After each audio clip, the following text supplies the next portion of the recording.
Hey everybody, it's CJ. Look, there's something you need to know.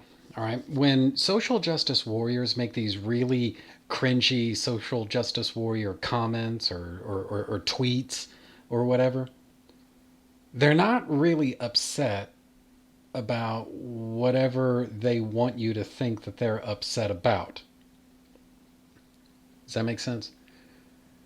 They are social justice warriors, and what they expect of you is that you be a social justice voyeur, meaning they expect you to marvel at their virtue and be amazed by their right side of history morals. And most importantly of all, you're supposed to do what they say. Now, the problem with a lot of apolitical normie fans of anything really is they want nothing to do with this stuff. They just want to read fun, cool comics or see movies or whatever and skip the politics altogether. It's not that normie fans are all doctrinaire conservatives, because they're not. It's that they basically just want to be left alone. And woe is the normie who voices this publicly, because conflict will ensue. Now, the clash between the enlightened, progressive comic pros of the past, I don't know, however, several years, versus the unenlightened customer who votes with his dollars, that's really what this conflict is all about. These fans don't want to be social justice voyeurs. They just want to be entertained with fun stories or cool art or their favorite characters or their favorite movie series or just whatever it's going to be. So to SJWs, though, it's unthinkable that someone would watch them parade how moral and upright and on the right side of history they are and not be amazed. To SJWs, anybody who isn't impressed by their performative tweets must be stupid or insane or something like that. And because that's the only possible explanation. And so when they see they're not making any kind of inroads, they go on the offensive. And as I say, the loudest SJWs tend to be the whitest SJWs. Not always, but often. And if you believe that some kind of white supremacy exists, then you have to believe that the white SJWs benefit in some way from it. So the entire point of SJWs counter-signaling this imaginary white supremacy that we supposedly live in is for them to be seen publicly advocating for policies that they would be personally harmed by. That is why you're supposed to be impressed with virtue signally SJW tweets. You're supposed to stand in awe that these people advocate policies that will not benefit them in any obvious way and, in fact, would actually harm them. Or that would be true anyway if white supremacy was an actual thing, but it's not. And here I think we've actually got a pretty good example of everything that I'm talking about. This is obviously from Bounding into Comics. The headline says, Marvel Studios Hulk actor Mark Ruffalo accuses Vice President Mike Pence of white male supremacy. Story says, Hulk actor Mark Ruffalo reacted to the vice presidential debate between current Vice President Mike Pence and California Senator Kamala Harris by accusing the vice president of, quote, white male supremacy, unquote. Wow. I mean, I guess now the gloves are really off, because that's a pretty serious charge.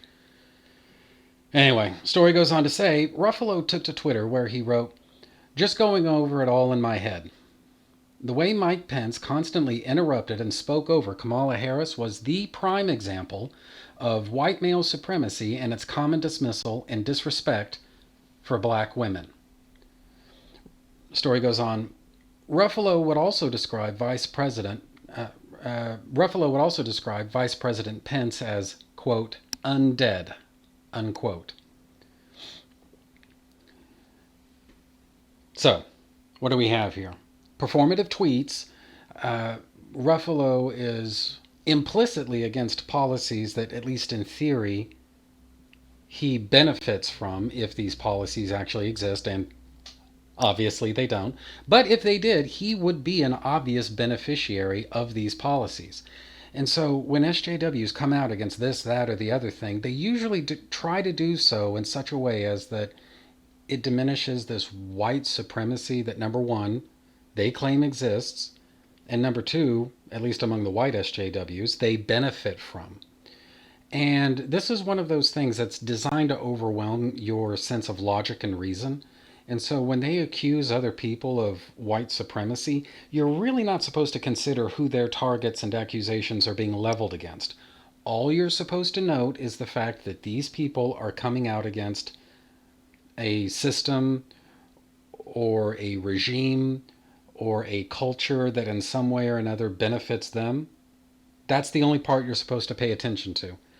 A good example of what I'm talking about here, story goes on to say, Vice President Mike Pence isn't the only official in President Donald Trump's administration that Ruffalo has accused of white supremacy. Back in August 2017, Ruffalo again took to Twitter to accuse former Deputy Assistant to the President Sebastian Gorka, former White House Chief Strategist Steve Bannon, and current Senior Advisor to the President Stephen Miller of white supremacy. He wrote, or tweeted at least, "White supremacy has no place in the White House. Bannon didn't take all of his bigotry with him. Fire Gorka and Miller." Ruffalo goes on to tweet, at that time, he goes on to tweet, Gorka and Miller are Bannons by different names. There's no room in the White House for their white supremacist views. And then, of course, you get this stupid little chart, and it's got a little checkbox, and obviously it's only Bannon's name that's been checked off. And honestly, the story gets a little windy after this, and none of that's really the point. The point is, you're not supposed to think about who Ruffalo is accusing of what here. You're not supposed to consider that. The first, last, and only thing that you're supposed to remember is that he's speaking out against white supremacy. The same white supremacy, we should say, that Mark Ruffalo himself benefits from. So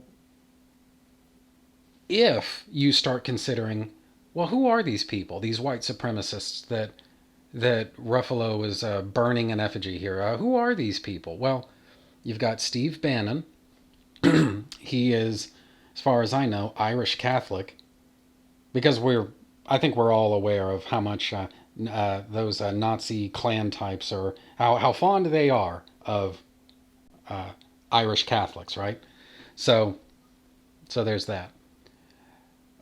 More troublesome, however, is Stephen Miller. Now, I'm not an expert on Stephen Miller. I'm not an expert on the Trump administration. I'm not even an expert on politics. I'm really not political at all.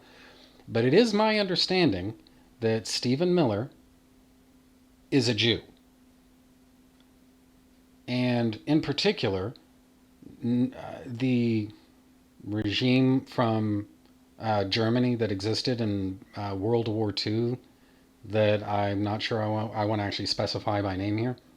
They're not exactly famous for their love of Jews, now are they? So you accuse Stephen Miller, a Jew, of being a white supremacist. Mark Ruffalo is coming out against policies that, in theory, if they existed, he would benefit from. And he accuses somebody, Stephen Miller, of promulgating those policies, even though those policies would be detrimental to Stephen Miller. You're not supposed to think about that. You're only supposed to think about the fact that Ruffalo, he's against, how shall I put it?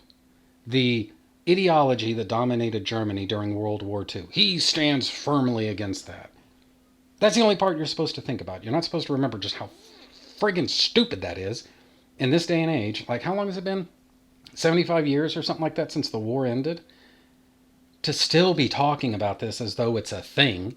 But I guess bad enough that's happening, but now you're accusing somebody who was victimized by that regime, by that ideology, of that ideology. It's psychotic. But this is SJW mentality, okay? You're not supposed to think about the fact that the people that they accuse of these horrible things, well, number one, these horrible things don't exist. But number two, even if they did, the people that they are accusing, they would they would be harmed by those things if they actually existed. You're not supposed to think about that. You're only supposed to think that Mark Ruffalo is a white man. If white supremacy is a thing, he benefits from it, and so he comes out against it. That's the only part you're supposed to, or rather, those are the only parts that you're supposed to remember. You're supposed to be just so amazed that Mark Ruffalo is taking a stand that, at least in theory, harms him. Now, the actual risk that Ruffalo assumes by coming out against white supremacy is actually zero. The risk that, especially Stephen Miller, a Jew, would face under a white supremacist system is unspeakable. He probably would not be safe under a white supremacist system. You're not supposed to think about that either. And this is SJW thought process just writ large, and it's it's sick. So anyway, so that's really just about all I had. I just because like I say, after this the story gets a little bit windy. Wow, a bunch of left wing celebrities are taking off their clothes. Nobody could have predicted that. After this, it really does get pretty stupid. So anyway, just want to throw all this out there.